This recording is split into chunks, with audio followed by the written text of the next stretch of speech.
ಮುಡಾ ಹಗರಣದ ವಿರುದ್ಧ ಬಿಜೆಪಿ ಪಾದಯಾತ್ರೆ ವಿಚಾರವಾಗಿ ಜೆಡಿಎಸ್ ಶಾಸಕಾಂಗ ಪಕ್ಷದ ನಾಯಕ ಸುರೇಶ್ ಬಾಬು ಹೇಳಿಕೆ ನೀಡಿದ್ದಾರೆ. ರಾಮನಗರದಲ್ಲಿ ಸುರೇಶ್ ಬಾಬು ಅವರು ಹೇಳಿಕೆ ನೀಡಿದ್ದಾರೆ. ಈಗಾಗಲೇ ಸದನದ ಒಳಗೆ ಹೊರಗಡೆ ನಾವು ಹೋರಾಟವನ್ನ ಮಾಡಿದ್ದೇವೆ. ಬಿಜೆಪಿ ಜೆಡಿಎಸ್ ಒಟ್ಟಾಗಿ ಸೇರಿ ಹೋರಾಟವನ್ನ ಆರಂಭ ಮಾಡಿದ್ದೇವೆ. ನಮಗೆ ಸದನದ ಒಳಗೆ ಚರ್ಚೆ ಮಾಡಲು ಅವಕಾಶ ಇಲ್ಲ ಅಂದ್ರೆ ಬೀದಿಗಿಳಿದು ಹೋರಾಟ ಮಾಡುವ ಅನಿವಾರ್ಯತೆ ಇದೆ ಅಂತ ಹೇಳಿದ್ದಾರೆ. ಮುಡಾ, ವಾಲ್ಮೀಕಿ ನಿಗಮ ಸೇರಿದಂತೆ ಬೇರೆ ಬೇರೆ ಇಲಾಖೆಗಳ ಹಗರಣಗಳ ಬಗ್ಗೆ ಬೆಳಕು ಚೆಲ್ಲಿದ್ದೇವೆ. ನಾವು ಪಾದಯಾತ್ರೆಯ ಪೂರ್ವಭಾವಿ ಸಿದ್ಧತೆ ಬಗ್ಗೆ ಸಭೆ ಮಾಡ್ತಾ ಇದ್ದೇವೆ ಎನ್ನುವ ಮಾಹಿತಿಯನ್ನು ನೀಡಿದ್ದಾರೆ. ರಾಮನಗರ, ಮಂಡ್ಯ, ಮೈಸೂರು ಭಾಗಗಳಲ್ಲಿ ಪ್ರತ್ಯೇಕ ಸಭೆಯನ್ನು ನಡೆಸ್ತಾ ಇದ್ದೇವೆ. ಹಳೆ ಮೈಸೂರು ಭಾಗ ಜೆಡಿಎಸ್ನ ಭದ್ರಕೋಟೆಯಾಗಿದೆ. ಜೆಡಿಎಸ್ ಬಿಜೆಪಿ ಕಾರ್ಯಕರ್ತರೆಲ್ಲರೂ ಒಟ್ಟಾಗಿ ಪಾದಯಾತ್ರೆಯಲ್ಲಿ ಭಾಗಿಯಾಗುತ್ತೇವೆ ಎಂದು ಹೇಳಿದ್ದಾರೆ. ಈ ಭಾಗದಲ್ಲಿ ಪಾದಯಾತ್ರೆ ಯಶಸ್ವಿಯಾಗಿ ನಡೆಸುವ ಕುರಿತು ಚರ್ಚೆಯನ್ನ ಮಾಡಲಾಗ್ತಾ ಇದೆ. ಪಾದಯಾತ್ರೆ ಹತ್ತಿಕ್ಕುವ ಕೆಲಸ ನಡೆಯೋದಿಲ್ಲ.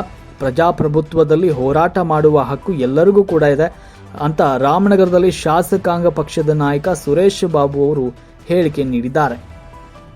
ವರದಿ ಸುರೇಶ್ ಬಾಬು ಎಂ. ವಿರುದ್ಧ ಪಾದಯಾತ್ರೆ ಮಾಡಲಿಕ್ಕೆ ಬಿಜೆಪಿ ಜೆಡಿಎಸ್ ಎರಡೂ ಕೂಡ ತಯಾರಿ ನಡೆಸ್ತಾ ಇದೆ. ಜೆಡಿಎಸ್ ನ ಹೋರಾಟದ ರೂಪುರೇಷೆ ಯಾವ ರೀತಿ ಸಿದ್ಧತೆ ಮಾಡ್ಕೊಂಡಿದ್ದೀರಿ? ಬಿಜೆಪಿ ಜೊತೆಗೆ ಈ ಒಂದು ಹೋರಾಟ ಇರುತ್ತಾ ಅಥವಾ ಪ್ರತ್ಯೇಕವಾಗಿ ಏನಾದರೂ ಪ್ಲಾನ್ ಮಾಡ್ತಿದ್ದೀರಾ, ಹೇಗೆ ಸರ್? ಈಗ ಏನು ಸರ್ಕಾರದ ವೈಫಲ್ಯತೆಗಳು ಈಗಾಗಲೇ ಸದನದ ಒಳಗಡೆನೂ ಕೂಡ ಈಗ ಜೆಡಿಎಸ್ ಮತ್ತು ಬಿಜೆಪಿ ಎರಡೂ ಪಕ್ಷ ಒಟ್ಟಾಗಿ ಏನು ನಾವು ಹೋರಾಟವನ್ನು ಮಾಡಿದ್ವಿ.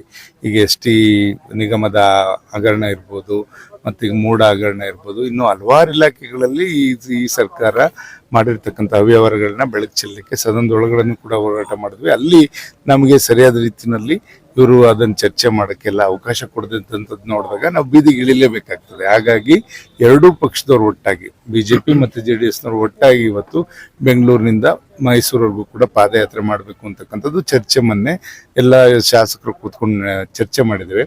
ಅದನ್ನು ನಾಳೆ ಸಂಜೆ 3 ಗಂಟೆಗೆ ಎರಡೂ ಪಕ್ಷದ ಜಂಟಿ ಒಂದು ಸಭೆಯನ್ನು ಕೂಡ ಕುಮಾರಸ್ವಾಮಿ ಅವರ ನೇತೃತ್ವದಲ್ಲಿ ನಡೆಯಲಿದೆ ನಾಳೆ ಬೆಂಗಳೂರಿನಲ್ಲಿ. ಅಲ್ಲಿ ಯಾವ ರೀತಿ ರೂಪುರೇಷೆ ಮಾಡಬೇಕು ಅಂತಕ್ಕಂಥದ್ದು ಚರ್ಚೆ ಆಗ್ತದೆ. ಅದಕ್ಕೆ ಮುಂಚಿತವಾಗಿ ಪೂರ್ವಭಾವಿಯಾಗಿ ನಾವು ಯಾವ ಥರ ಮಾಡ್ಬೋದು ಅನ್ನೋ ದೃಷ್ಟಿಯಿಂದ ಇವತ್ತು ನಮ್ಮ ಯುವ ಜನತಾ ದಳದ ಮುಖಂಡರಾದಂಥ ನಿಖಿಲ್ ಕುಮಾರಸ್ವಾಮಿ ಅವರು ನಾವು ಎಲ್ಲ ಕೂತ್ಕೊಂಡು ಇವತ್ತು ಈ 3 ಜಿಲ್ಲೆಗಳಲ್ಲಿ ರಾಮನಗರ ಜಿಲ್ಲೆ, ಮಂಡ್ಯ ಜಿಲ್ಲೆ ಮತ್ತು ಮೈಸೂರಿನಲ್ಲಿ ಯಾವ ರೀತಿ ಈ ಬೆಲ್ಟು JDSದೇ ಆಗಿರೋದ್ರಿಂದ ಇಲ್ಲಿ ಕಾಂಗ್ರೆಸ್ JDSಗೆ ಫೈಟ್ ಇರ್ತಕ್ಕಂಥದ್ದು. ಹಾಗಾಗಿ ನಮ್ಮ ಹೆಚ್ಚಿನ ಕಾರ್ಯಕರ್ತರು, ಮುಖಂಡರುಗಳು ಹೆಚ್ಚಿನದಾಗಿ ಇದರಲ್ಲಿ ತೊಡಕೊಂಡು ಇದರಲ್ಲಿ ಹೋರಾಟವನ್ನು ಮಾಡಿದ್ರೆ ಖಂಡಿತ ಇವತ್ತು ಸರ್ಕಾರ ಮಾಡಿರ್ತಕ್ಕಂಥ ವೈಫಲ್ಯತೆಗಳು, ಅಲ್ಲಿ ಮಾಡಿರ್ತಕ್ಕಂಥ ಅವ್ಯವಹಾರಗಳನ್ನ ಬೀದಿಗಿಳಿಲಿಕ್ಕೆ ಸಾಧ್ಯ ಆಗ್ತದೆ ಅಂತಕ್ಕಂಥ ದೃಷ್ಟಿಯಿಂದ ನಾವು ಇವತ್ತು ಪೂರ್ವಭಾವಿ ಸಭೆಯನ್ನ ನಾವು ಇಲ್ಲಿ ಕರೆದಿದ್ದೇವೆ. ಬಿಜೆಪಿಯವರು ಕೂಡ ಮಾಡ್ತಾ ಇದ್ದಾರೆ. ಕೊನೆಗೆ ಇಬ್ರು ಒಟ್ಟಾಗಿ ಸೇರಿ ಈ ಒಂದು ಪಾದಯಾತ್ರೆಯಲ್ಲಿ ಪಾಲ್ಗೊಳ್ತೇವೆ. ಅದ್ರಲ್ಲೇನು ಬೇರೆ ಇದಿಲ್ಲ ಅಂತಕ್ಕಂಥ ಬಿಜೆಪಿ ಆತರ ಮಾಡ್ಲಿಕ್ಕೆ ಆಗಲ್ಲ. ಈಗ ಹೋರಾಟಕ್ಕೆ ಯಾರು ಕಡಿವಾಣ ಹಾಕ್ಲಿಕ್ಕೆ ಸಾಧ್ಯ ಇಲ್ಲ. ಹೋರಾಟಗಳಿಂದನೇ ಇವತ್ತು ಸರ್ಕಾರವನ್ನ ಎಚ್ಚೆತ್ಕೊಳ್ಳುವಂತ ಕೆಲಸ, ಸರ್ಕಾರ ಮಾಡಿರ್ತಕ್ಕಂಥ ವೈಫಲ್ಯಗಳನ್ನ ಬೀದಿಗೆಳಿತಕ್ಕಂಥ ಕೆಲಸ ವಿರೋಧ ಪಕ್ಷದವ್ರು ಮಾಡ್ಲಿಕ್ಕೆ ಹಕ್ಕಿದೆ. ಇದನ್ನ ಯಾರು ಕೂಡ ಮೊಟಕು ಮಾಡ್ಲಿಕ್ಕೆ ಸಾಧ್ಯ ಇಲ್ಲ. ಅವ್ರಿಗೆ ಕಾರ್ಯಕರ್ತರು ಇರ್ಲಿಲ್ಲ ಅನ್ಸುತ್ತೆ ಅವಾಗ. ಇವಾಗ ಇದು JDS ಬೆಲ್ಟ್ ಇರೋದ್ರಿಂದ, ನಾವು JDSನವ್ರ ಜೊತೆಲಿರೋದ್ರಿಂದ ಖಂಡಿತ ಆತರ ಮಾಡ್ಲಿಕ್ಕೆ ಸಾಧ್ಯ ಆಗಲ್ಲ.